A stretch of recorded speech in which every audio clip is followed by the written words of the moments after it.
প্রিয় ছাত্রছাত্রীরা সকলে তোমরা কেমন আছো? আজকে তোমাদের সামনে ক্লাস 7 এর ইতিহাস 4 নম্বর চ্যাপ্টার তুর্ক আগমন শাসন এর যে পার্ট 2, আজকে তোমাদের সামনে পার্ট 2 নিয়ে হাজির হয়েছি। তোমরা সকলে ভিডিওটি প্রথম থেকে শেষ পর্যন্ত দেখবে এবং যে সমস্ত প্রশ্নগুলো সেই প্রশ্নগুলো তোমরা নোট করবে। আশা করি এই প্রশ্নগুলো যদি তোমরা পড়ো তাহলে অবশ্যই তোমরা দ্বিতীয় ইউনিট টেস্টে ভালো ফল করবে তোমরা।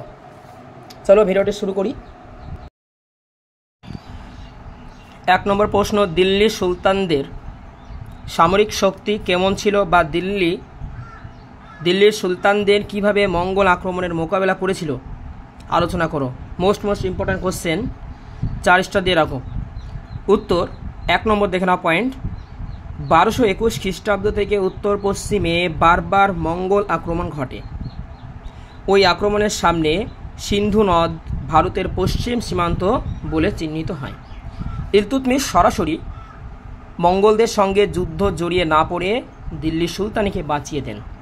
2 নম্বর পয়েন্ট, চেঙ্গিজ মারা যাওয়ার পর মঙ্গল রাজ্য একাধিক অংশে ভাগ হয়ে পড়েছিল। তারা ওই সময় পশ্চিম এশিয়া নিয়ে ব্যস্ত হয়ে পড়ে। এই সুযোগকে কাজে লাগিয়ে দিল্লি সুলতানরা নিজেদের শক্তি বৃদ্ধি করে নিয়েছিলেন। তারা একটা কেন্দ্রীভূত রাষ্ট্র কাঠামো ও সৈন্যবাহিনী গড়ে তোলার সময় পেয়ে যান। এর ফলে পরবর্তীকালে মঙ্গল আক্রমণ ঠেকাতে তাদের সুবিধা হয়েছিল। 2 নম্বর মোস্ট ইম্পর্টেন্ট, এটা দাগ প্রথা কি? দাগ প্রথা কি তোমরা ভালোভাবে এটা পড়বে। উত্তর, সেনাবাহিনীর সমস্ত ঘোড়া খুঁটিয়ে পরীক্ষা করা হতো, তারপরে ঘোড়াগুলিকে চিহ্নিত করতে দাগ দেওয়া হতো। তার ফলে ঘোড়া পর্যবেক্ষণের সময় কোনো ঘোড়াকে দুবার পেশ করা যেত না। তাছাড়া সতেজ ঘোড়ার বদলে দুর্বল কিংবা খারাপ ঘোড়া হাজির করা বন্ধ হয়। এটি হলো দাগ প্রথা। পরবর্তী 3 দাগের প্রশ্ন, হুলিয়া ব্যবস্থা কি? মোস্ট ইম্পর্টেন্ট, এই দাগ ব্যবস্থা এবং হুলিয়া ব্যবস্থা এই দুটোর মধ্যে তোমরা পরীক্ষায় পাবে, ভালোভাবে দুটো পড়ে নেবে তোমরা। দেখো উত্তর, হুলিয়া কিংবা চেহারা ব্যবস্থা চালু করার ফলে কোনো অদক্ষ ব্যক্তি নাম ভাঙিয়ে সেনাবাহিনীতে যোগ দিতে কিংবা অন্যের নামে বেতন নিতে পারত না। এটি হলো হুলিয়া ব্যবস্থা। 4 দাগের প্রশ্ন, কেন্দ্রীয় রাষ্ট্র ব্যবস্থা কাকে বলে? মোস্ট ইম্পর্টেন্ট কোশ্চেন, স্টার দিয়ে রাখো তোমরা। উত্তর, সুলতান মন্ত্রী ও কর্মচারীদের নিয়োগ করতেন। সুলতান মন্ত্রী ও কর্মচারীদের নিয়োগ করতেন, তবে সবাইকে সুলতানের কাছে অনুগত থাকতে হতো। সুলতানের আদেশ ছিল শেষ কথা। এইভাবে সুলতানকে কেন্দ্র করে দিল্লিতে রাষ্ট্র ব্যবস্থা গড়ে ওঠে। একে কেন্দ্রীভূত রাষ্ট্র ব্যবস্থা বলে। 5 দাগের প্রশ্ন দেখো, সুলতানদের প্রশাসনিক নিয়ন্ত্রণ ব্যবস্থা কেমন ছিল? উত্তর দেখে নাও, পয়েন্ট করে লিখে দিয়েছি, তোমরা দেখে নাও। 1 নম্বর পয়েন্ট, যুদ্ধ, আইন, বিচার, দেশ চালানোর সব ক্ষমতা সুলতানের হাতে থাকত।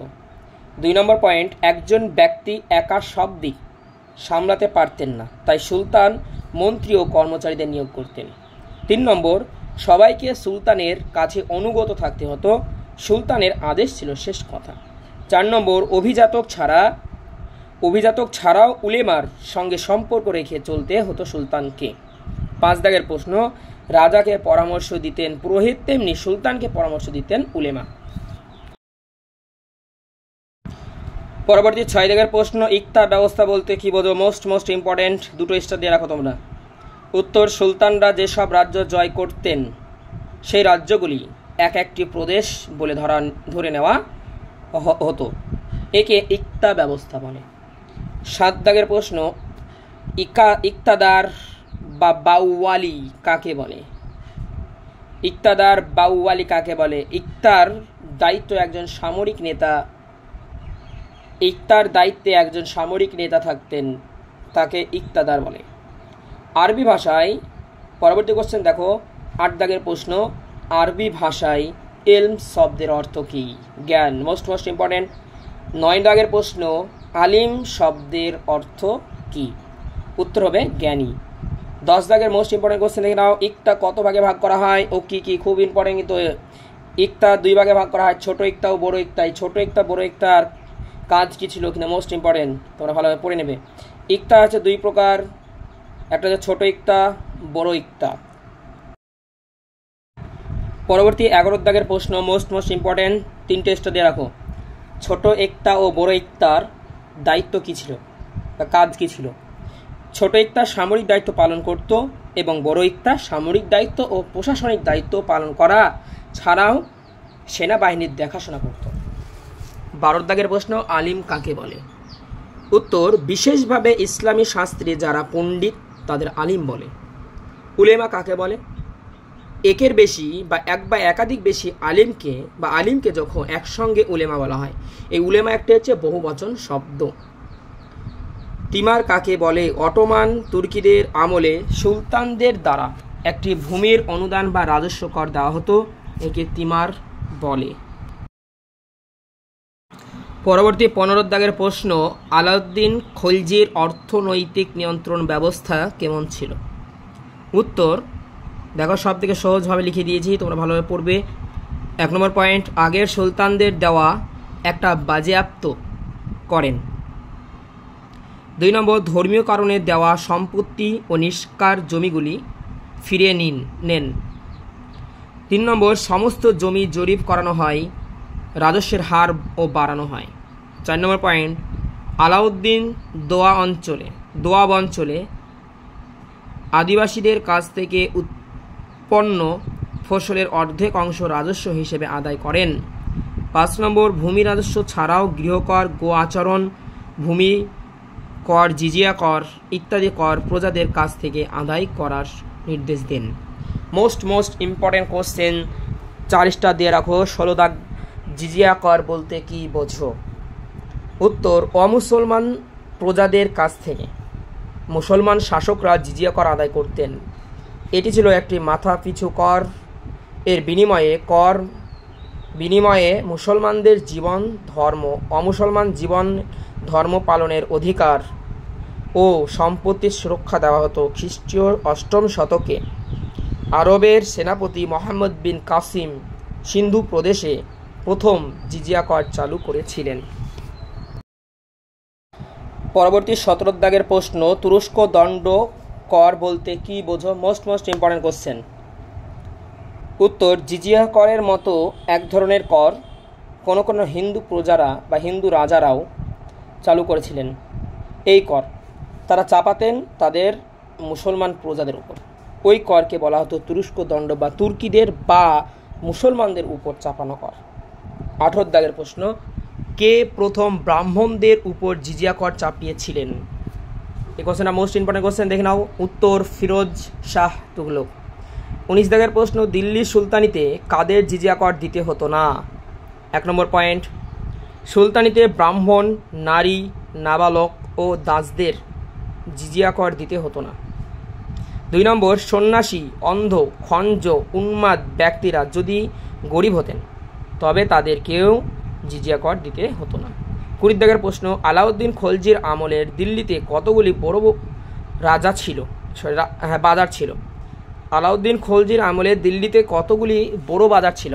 উত্তর, 4টি বড় বাজার ছিল।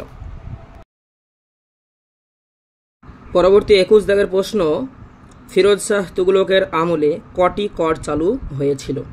4টি কর, যেমন খরাজ, খামোশ, জিজিয়া ও ডাকাত কর।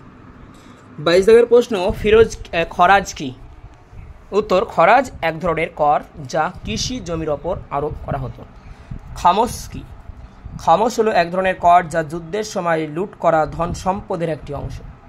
24 দাগের প্রশ্ন, জিজিয়া কর ও ডাকাত কি? জিজিয়া হলো অমুসলমানদের ওপর আরোপ করা কর, আর ডাকাত হলো মুসলমানদের সম্পত্তির ওপর আরোপ করা কর। 25 দাগের প্রশ্ন, রেশন ব্যবস্থা কে প্রবর্তন করেন? উত্তর জেনে নাও, আলাউদ্দিন খলজি। 26 দাগের প্রশ্ন, আলাউদ্দিন খলজি বাজার তদারকির জন্য কাদের নিয়োগ করেন? উত্তর, শাহান-ই মান্ডি ও দেওয়ান-ই রিয়াসত। যদি ভিডিওটি ভালো লেগে থাকে অবশ্যই তোমরা চ্যানেলটিকে সাবস্ক্রাইব করো এবং লাইক করো। পরবর্তী 27 দাগের প্রশ্ন, ফিরোজ শাহ তুগলকের শাসন ব্যবস্থায় কি কি করেছিলেন?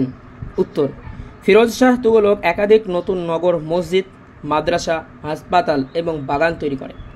দরিদ্রদের অর্থ সাহায্যের ব্যবস্থা করেন। বেকার সমস্যা সমাধানের জন্য তিনি একটি দপ্তর খোলেন, সেখান থেকে চাকরি দেওয়া হতো। তিনি কৃষির জন্য সেচ ব্যবস্থার উন্নয়ন করেন, বেশ কিছু খাল খনন করা হয়। তাছাড়া যেসব জমিতে চাষ হতো না সে জমি সংস্কার করেন সুলতান।